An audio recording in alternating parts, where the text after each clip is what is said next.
Hi, everybody. Welcome to episode 1 of the Broken Responder podcast. My name is Richard Burns, and I am the host and the founder of the Broken podcast. And hopefully you guys got a chance to watch that introduction video that dropped on the YouTube channel at the Broken Responder. Kind of got an idea of what it is I'm wanting to accomplish. So without further ado, let's kind of jump into this. I apologize. It's taken me a little bit to get this video posted. I thought I had my first one recorded and was successfully uploading it to realize that it didn't work out that way. So I'm re-recording it and hopefully we'll make it a little bit better than that initial recording I was trying to get launched. So let's talk post-critical incident. For me, it was I don't know, interesting, intriguing, scary, terrifying, because, first time something like this happens, how do you respond to it? It's a lot. It's overwhelming. One of the things that kind of initially happened, kind of as mine was ending, my wife was calling me on my cell phone, pull it out, look at it. Oh, internal monologue. I can't really take this. Sorry, babe. I put my phone away. At that time, my wife was a 911 dispatch supervisor for our agency. And thankfully she was attending a leadership training at our human resources downtown, a couple blocks away from the police department. And she wasn't upstairs when that incident happened. One of the assistant fire chiefs had heard some stuff on the radio, and he had grabbed my wife and took her back to the station because he knew I also worked day shift, watch 1 from 7 a.m. to 5 p.m. for our agency. So he brings her back over there. I'm now been assigned a gatekeeper. I am on my way back to the station. The gatekeeper for us is basically, it's kind of like your own little personal bodyguard. They're there to make sure that nobody tries to elicit information from you about what happened. They don't ask you questions about it. They're just there to kind of make sure that nothing happens to you. They'll go get you water, food, soda or pop, I guess, depending on where you are in the nation and your terminology for a carbonated sugar beverage. But they're just kind of there to ride it out with you. In the meantime, our agency has initiated what they call a critical incident team, which basically consists of our agency, the Pueblo County Sheriff's Office, the Colorado State Patrol, and the Colorado Bureau of Investigation. One of those agencies is going to be the lead investigatory agency. They will be in charge. Our agencies just kind of be there in the shadows in the background, making sure that all the information that, comes out gets passed along or taken to the appropriate people. So that way all of that information is in there. Excuse me. So they get you to the station. First thing they do is they take your body cam. And then from there, takes a little bit to download, I don't know, not an interesting fact, but awful weird fact is both of my critical incidents happened roughly at 9:30 in the morning. And like I said, start at 7 o'clock, so there wasn't many videos it needs to download. It just takes a little bit of time. So you sit there and you wait. Well, I get there, I'm waiting, and my wife comes in to see me. She wants a hug. I want to give her a hug, but I'm also thinking at the same time, I've just been involved in a critical incident, and I don't know if they're going to do like gunshot residue testing on me or anything else. So I worry. I'm like, babe, I don't know if I should give you a hug because this is, I'm okay if I have to go home in a paper suit or at least up to the second floor of our station to go get some gym clothes on, and go home. But I really don't want my wife wearing one of those uncomfortable paper suits home. So I tell her as soon as I can, I will give you a hug. Well, everybody starts coming in the room. Guess what they start doing? They're coming up, they're giving me bear hugs, all of this other stuff. And I see my wife out of the corner of my eye. Man, and if I could explain the look on her face, hurt, betrayal, anger, frustration, I don't know. I mean, when I say I know that, I mean, my wife and I have basically been together for the last 28 years. I know when she's upset, or, that look, you just know. And so I, gave her a hug, but it didn't have the same meaning as I think it would have been, had she had gotten the first hug, knowing that it was okay for me to do that. And that feeling would kind of really stick with me for a while and bother me, that she didn't get that first hug from me. So time's gone on. Finally, they get through the video process. Everybody else has come in. Pretty much last people that come to see me are the chief and the deputy chief. They basically say they've watched the video. Based on what they've seen, everything appears to be legitimate, but we still have to go through with the formal investigation and everything else. So by that time, I'm taken down to the first floor, of our agency, which is where they have the crime scene lab. Go inside there, basically stand up against the wall, and proceed to get hundreds of photos, taken of me from basically head to the bottom of my boots, 360 degrees. Then from there, they take you into one of the dark rooms, and they basically hit you with what the UV light, black light, basically, and looking for any type of bodily fluids or anything that may have got transferred onto you from your incident. And if there is on you, then they're going to seize your clothing. Thankfully, that didn't happen. And then they go and they download your weapons, and they do round counts on you. There's always a specific amount of rounds, that your weapon holds, your pistol, your shotgun, your rifles. Basically just kind of depends on what the capabilities are. Once that's done, you basically get told that you're going to receive a text from the department shrink probably in the next couple hours, and that also that you're now on administrative leave. You're technically on call. You're not to basically be around work. Just kind of take it easy and relax for a few days, and then our union lawyer, since we are a unionized department, would be in contact with you in the next few days. I go upstairs so I can change and go home after, learning all this information. And I get up in front of my locker. I sit down after I've opened it up, and I just look into my locker, and I just start crying. Excuse me. And I don't know why I'm crying. It's just like an overwhelming expression of like everything that happened, like just tears. And it just felt weird to do.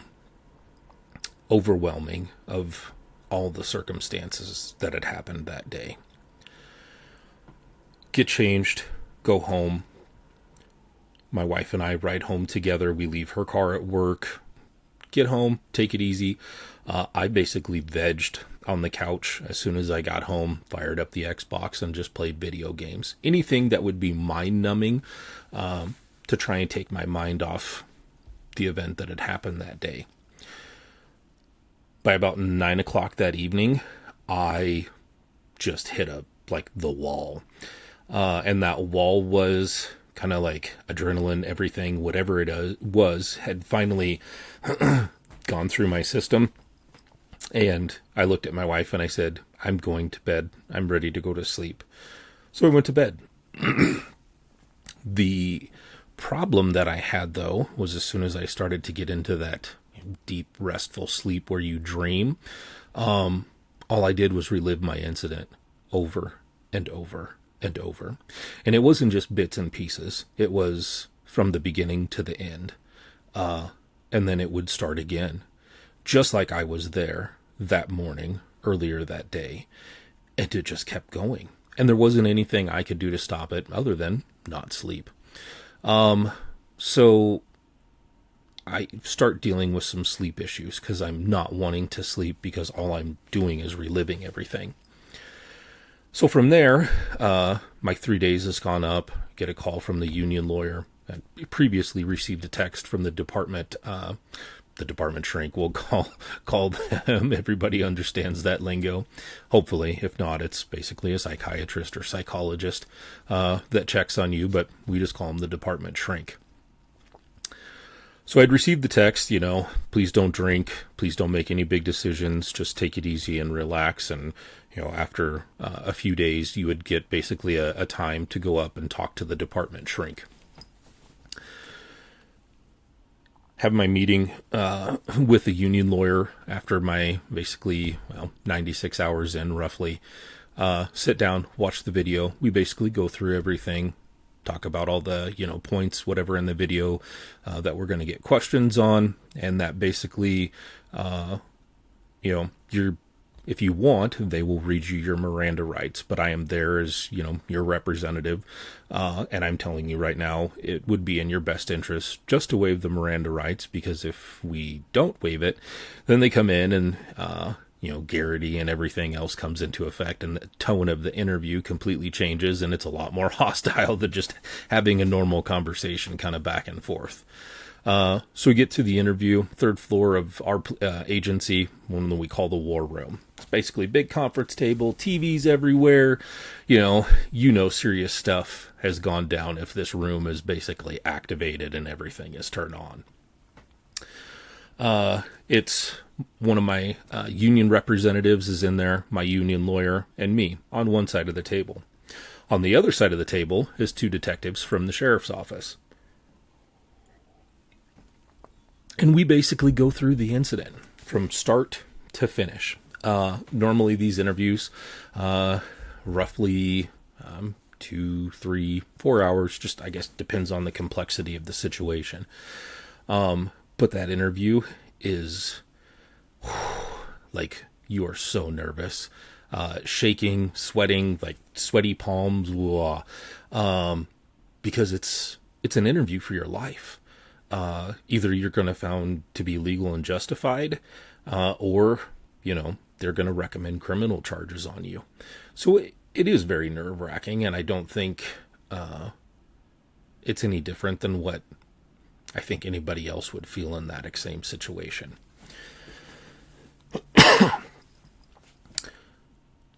After that interview's done, they basically tell you, you're still on leave, are you having, you probably be back in a couple days, back to work. If you can believe it, normally you kind of only get 7 to 10 days of admin leave. And then you're expected to be back on the street, like just putting in the good show. But I started to have, those issues with my sleep, and I was like, I'm going to file a workman's comp claim about the sleep issues and everything else. So I complete my paperwork. I go up to workman's comp that next morning. And by the time I get there at 8 o'clock, the lobby's already full. There's, people from other employers, truckers trying to do their DOT physicals, or they have to do the urine test, whatever it is, they're there. And it's packed. So I write down on my introduction paperwork for them that I have to complete, even though I've already done a mountain of paperwork for my department. I have to do their paperwork also. And I put on there that I am seeking mental health help due to being in an officer-involved shooting.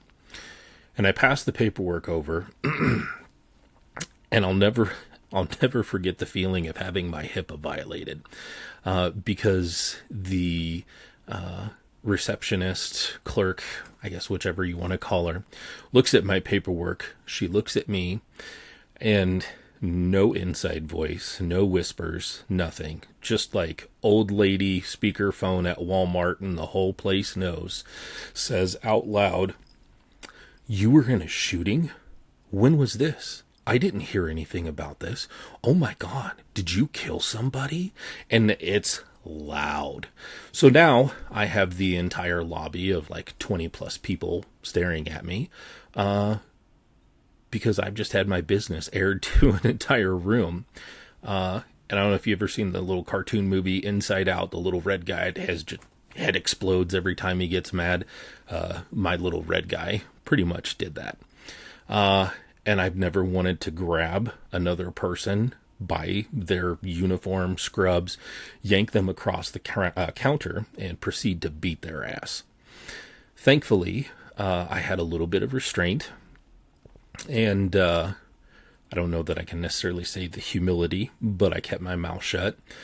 Tried to keep my anger to a minimum, and I went and found a corner and basically hid in it until my name was called. Well, by that time, when my name got called, all of the people that knew why I was there had already gone in and been seen.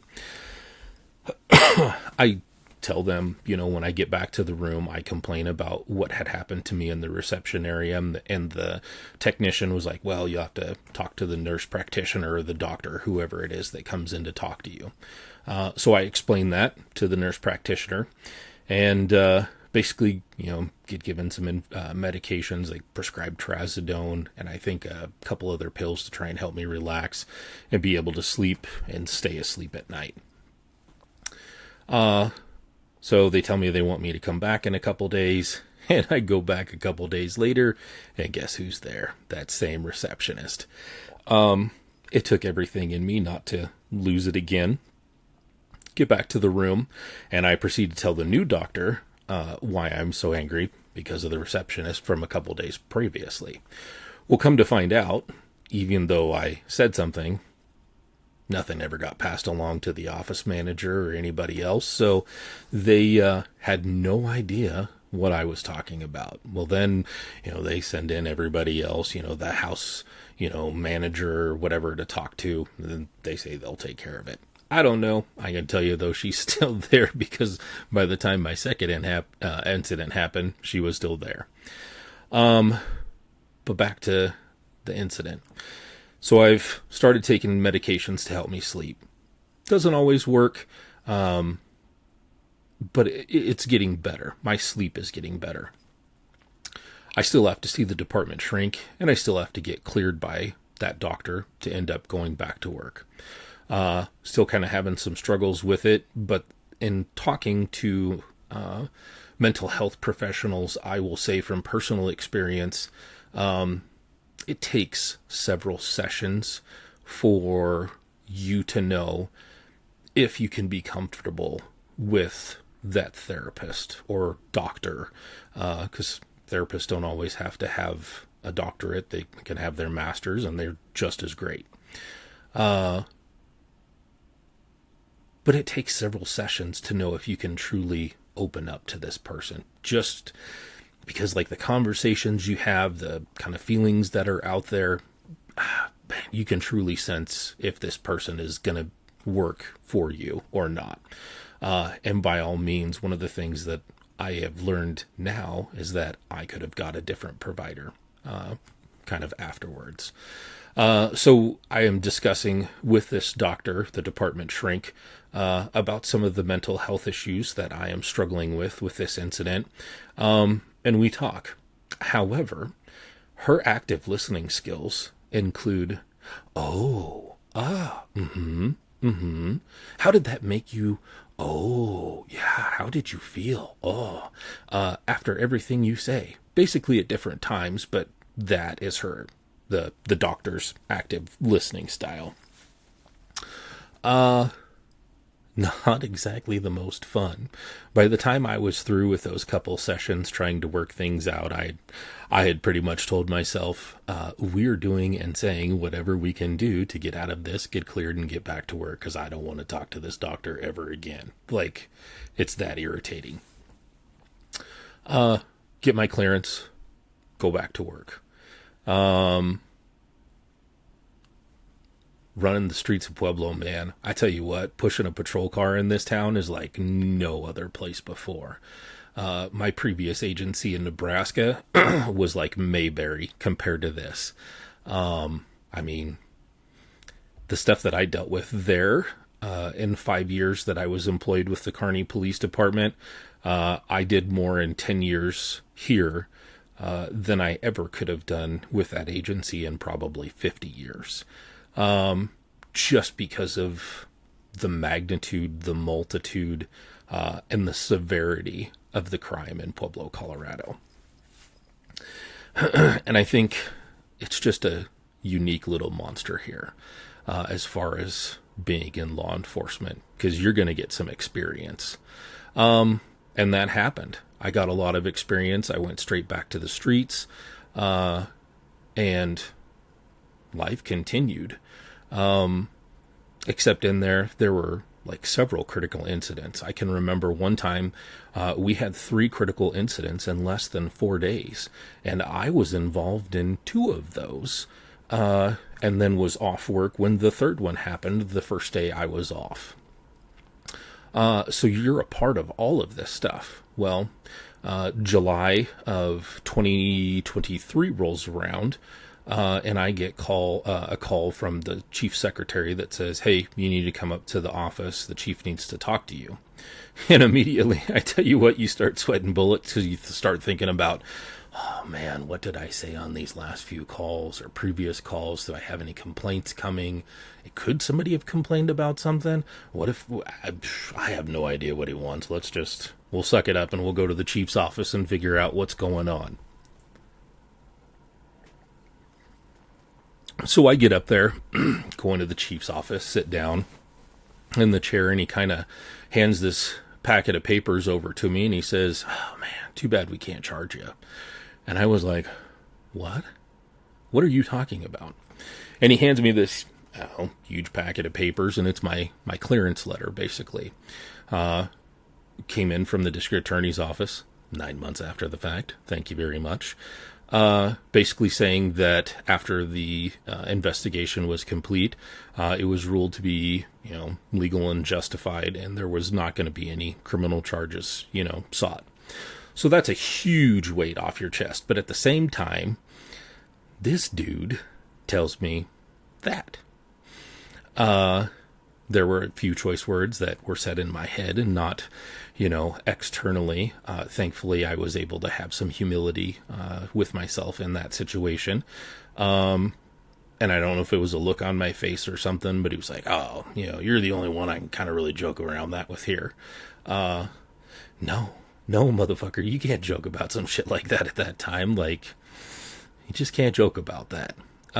Anyway, so that happens. Get my clearance letter, get back to work. There's kind of a little bit of relief off your shoulders, because now you know that, at least for that time, that part of it's done. Enter November 2023, when my second incident happens. I guess let's go back just a little bit.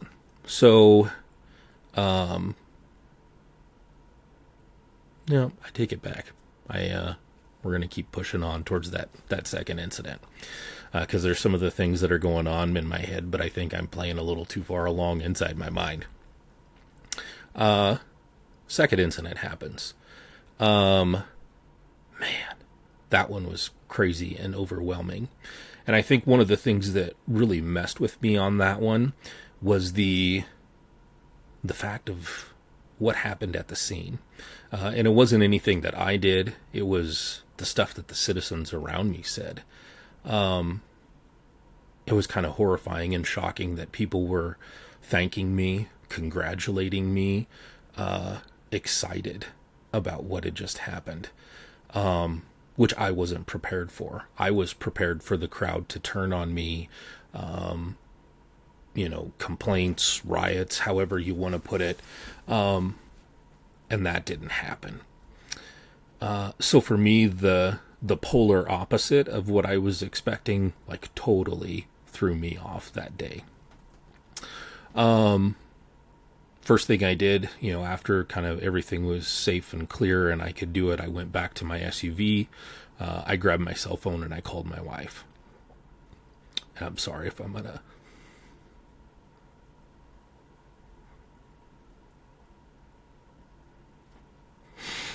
Give me just a second, I'm sorry. Whew.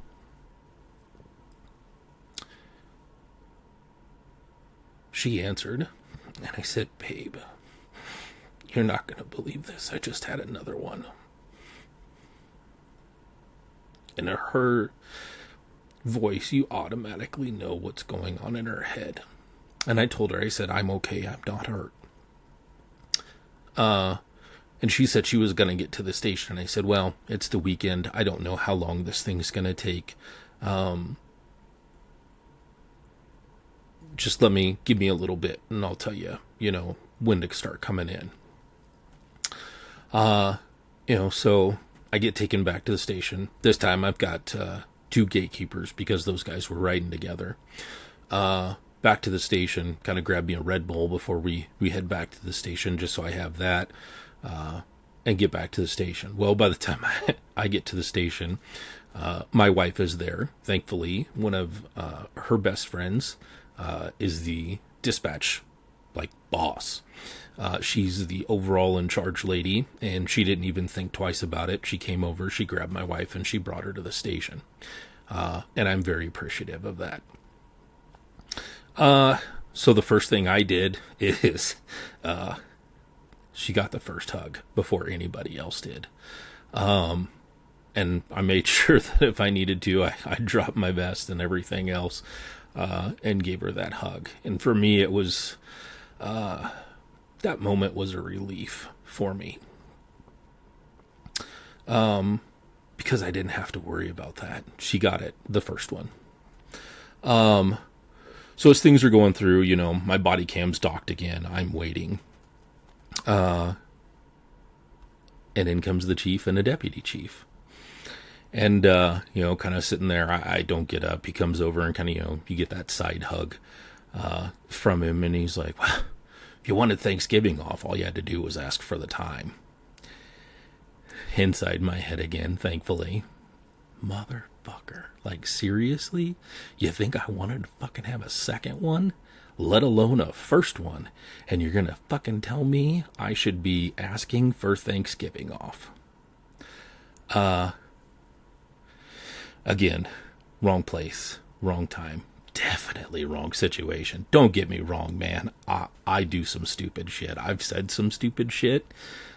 But that time and place, I didn't feel that was appropriate. I can't hold it against him. I guess it's in the wash now. But at that time, yeah, fuck you, dude. So anyway, basically go home, do the same thing, play video games, go through the process. But this time I knew immediately, I'm not good. So at the time they had changed the way that things happened. You got a little bit of extra time after your incident, before going back to the street. You go through the process of, you have some time in our training division, you have some time with a specialized division, and then you go back to patrol. And again, I just realized I'm getting a little bit ahead of myself because, again, second interview, same thing, war room, nervous, you name it. It happened. So I come back, I do a little bit of time with our training department, but I'd already had regularly scheduled vacation because my wife and I were going to go to Florida and we were going to go see our youngest son and our daughter-in-law because he's on active duty in the Navy and stationed down at Kings Bay, Georgia, because my kid's a nuke. Thank God he's smarter than me. God, thank God he's smarter than me. So we were getting down there. We get down to Florida. We have a great time for those 2 weeks. We get back. I do a little bit of time in training because I've definitely made my mind up. I am not mentally ready to hit the streets of Pueblo again. So I elect for 2 surgeries that I had to get done.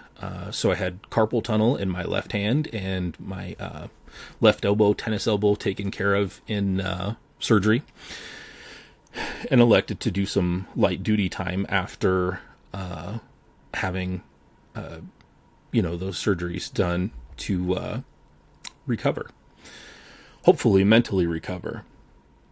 Well, as things are going, I start to realize that, surgery went well, everything's good. Physically, I'm recovering, but mentally, I'm starting to have some crappy days, some depressive days. And, those days would go from, maybe a few days in between to, man, these are getting closer together, to, I've been struggling with this stuff for a couple days. I've been struggling with it for a week now. Holy crap, it's 2 weeks. And by the time, my mental health started to get really bad, was just after our youngest was home for his 21st birthday. And shortly thereafter, like, my mental health really started going downhill, to the point that my wife looked at me, and in the sternest tone I've ever seen my wife say, "I love you, but I can't help you. You need to go talk to somebody because there is nothing I can do for you right now." And she's like, "I want you to be around, but you need to go talk to somebody." So thankfully, that little forcefulness that she gave me was enough for me to realize I should probably start talking to somebody. So I contact Workmen's Comp, and I said, "Hey, this is kind of related to, a new incident, but my previous incident, and I really need to start getting some mental health help talking to a therapist." And they said, "Well, we'll approve it, we'll reopen that claim, and we'll go from there." So I end up contacting our peer support doctor. I guess she's a doctor, but was in charge of our peer support team for our department. And I got a recommendation for a therapist, and that's where Liz comes into my life, thankfully. And so I kind of start, it's a couple weeks before I can get in to see Liz, and we start kind of taking that mental health journey. Well, by the time this starts, I'm getting cleared and I'm heading back to the street.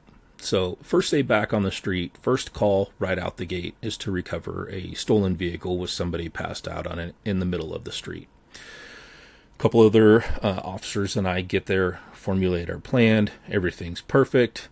Start getting ready to extricate the driver and a couple other people out of the vehicle when this guy wakes up because he was smoking fentanyl. And if you know what I'm talking about, the little blue pills, all the cops call them blues, he's smoking fentanyl pills. And he's passed out at the time. Well, he wakes up as he's about to be yeeted out of the driver's seat of a vehicle and starts reaching for a rifle. When other cops say gun, it's something's about to happen. Thankfully, that didn't happen on this, and everything was taken care of. But that freaked me the fuck out. Like, I literally just got back to work, first day back on the street, and something like that about ready to happen again. I lost it. The fear, the anxiety, tightening, like I was having a panic attack, going to anything and everything. To the point I couldn't control my heart rate. It was elevated. It didn't matter how many times I tried box breathing, in for 4, hold for 4, out for 4. I couldn't do it. I couldn't control my heart rate. I was a nervous wreck. So I went and I told my captain what was going on. Thankfully, he was a wise dude. And he told me I needed to get some help. So we got the paperwork filled out. And I got a chance to see him, before I left to go, head over to Workmen's Comp. And he looked at me and he said, "Rich, you remind me of Robin Williams."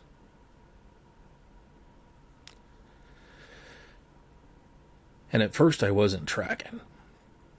And he said, he's like, on the outside, you're always trying to make everybody laugh. Like, you're there. You're reliable in your job. You're knowledgeable, but you like to make everybody laugh. But you're dying on the inside.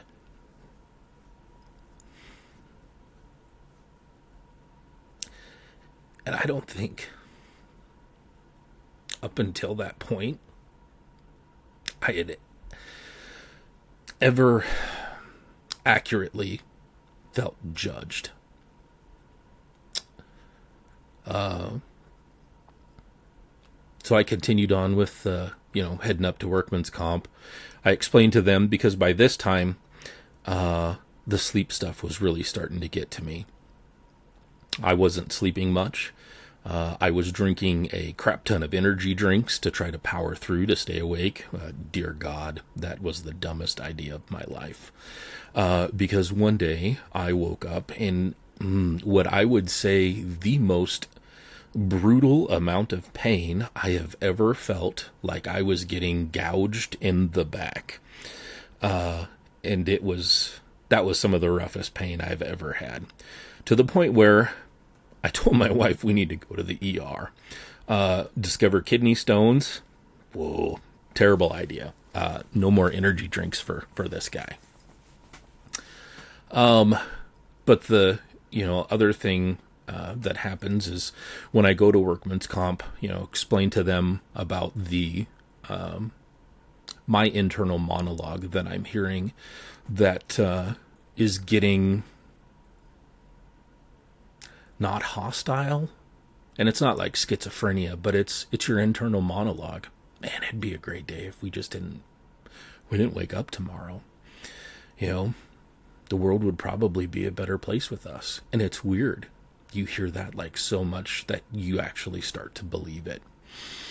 And so when I get to workman's comp and I'm telling them, these things that I'm hearing inside my head, they want me to go get a mental health evaluation. Well, not in our town, at least not at the hospital that I know of, because I have seen them absolutely take in some of the most people with some of the craziest mental health problems that I have ever seen and turn them back out within, 2 hours or less. So not a lot of faith in going to that place. So I tell them I will not go to a hospital down here. I'll go to Springs, Colorado Springs, just to the north of us, about 45 minutes. So again, contact the doctor for the peer support team, ask her, which hospital she would recommend going to. I end up driving myself up there. I'd take a book with me because I figure this is probably going to take me a little bit. It's not going to be a turn and burn and I'm out in like half an hour. Doctor had called ahead, talked to the charge nurse, let him know I was coming. So as soon as I gave them my name, they pretty much knew, like, to bring me right back. So I get there, and first thing I get is a urinalysis, and then I get a breathalyzer. Well, they couldn't get the breathalyzer to work, and I'm like, here, do you want me to? I'll breathalyze myself if that'll help you out, to show you I'm not drunk. I drove myself here. I'm not dumb enough to drink and drive. So go through the process. The mental health stuff. Normally those folks get the dark green pajamas, which we like to call the turtle suit. And I had a turtle suit pajama. I still had my cell phone, so a buddy of mine, Wags, still has that picture from the ER visit that day that I was like, I'm in a turtle suit. And he's like, you still have your cell phone? And I was like, well, they took everything else, my pants, my keys, my wallet, but they left me my cell phone and a book. And so, Wags up, kind of proceeds to jab at me and talk shit for being in a turtle suit, which thankfully for me kind of helped lighten the mood. Because I was in those little, like, quiet rooms like that, the door comes down, covers all the medical equipment. So that kind of helped me through. But I get asked all the questions, by the medical staff, explain everything, to the point where, the doctor comes in and she goes, well, tell me everything. So I explain why I'm there. And she's like, they wouldn't prescribe medication for you. They literally made you come up here. She's like, I'm not going to prescribe you any medications because I'm only going to see you once and you're not a return patient to the ER. So she's like, if I had to guess, I would say you're probably suffering from PTSD and they're just being a little lazy.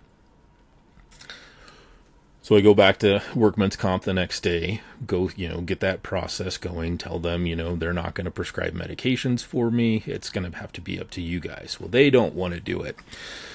So I have to wait almost 3 months before I can see a psychiatrist for workman's comp. Now, again, I'm like still like raw dogging all of these emotions. And it's a lot to deal with. I'm still having some severe like mental health issues. One of them, just shortly after, this kind of whole process starts, I'm in therapy. I'm learning emotional intelligence as a 43-year-old man who has never had that before in his life. And no, fault to anybody, because my dad raised me the way that he knew how. And so, learning that emotional intelligence had really started to mess with me. And I had a plan on how I was going to end my life. I made a video.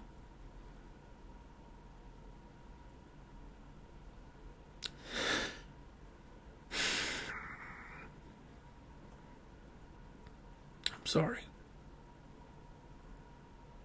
I made a video, for my wife and my boys, to try to tell them that I was sorry. But that this fight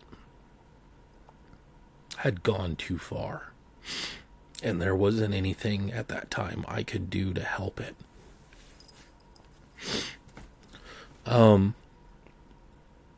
And I basically asked and begged their forgiveness for what I was about to do.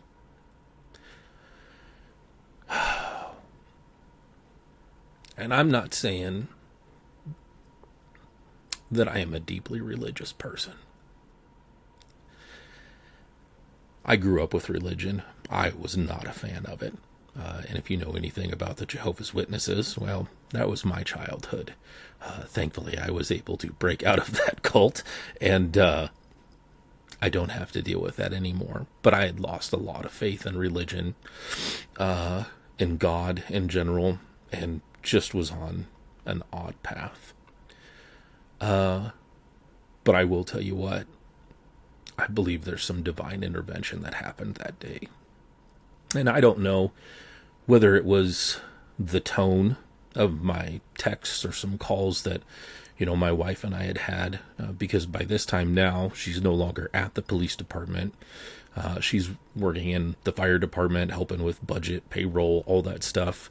And there are a few times like she can call and make sure that I'm doing okay. And whatever it was in my voice that day, or in the tone of my texts, she had decided to come home early. And she surprised me, because I was just getting ready to leave. I had kind of had my little go deal. And she came home early. And thankfully, I'm still here to talk.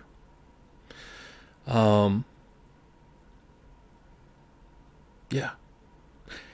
I think for today, gonna kind of stop there at that deal. So we're like June-ish of 2024. I'm not at work. I'm not hearing from anybody at work, really. I mean, I've heard from my sergeant a couple times. But again, if it's not for having a Marty, a Wags, a Logan, or a Billy, God rest his soul, I don't know if I would have got through some of those times, because there were some rough days in there too. The depression didn't get that deep and dark, but it was there. But what I will say is, in closing, also,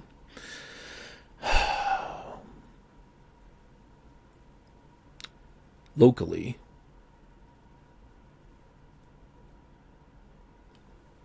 I'll just say locally, mental health needs some help. And if anybody's struggling, man, I know where you're at.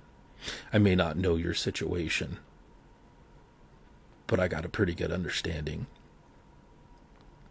I'm not here to talk you like as a mental health professional. I'm just saying, you are loved. People do love you. And tomorrow still needs you. And I hope somebody hears that. And I hope they take it to heart. Because that path is rough.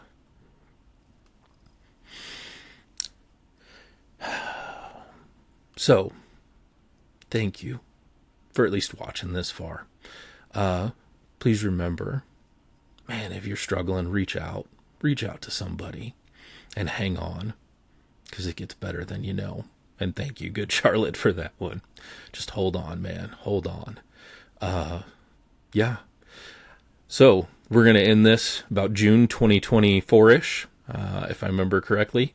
And hopefully next week we'll start off and kind of go from there forward and get into some other interesting things that happened.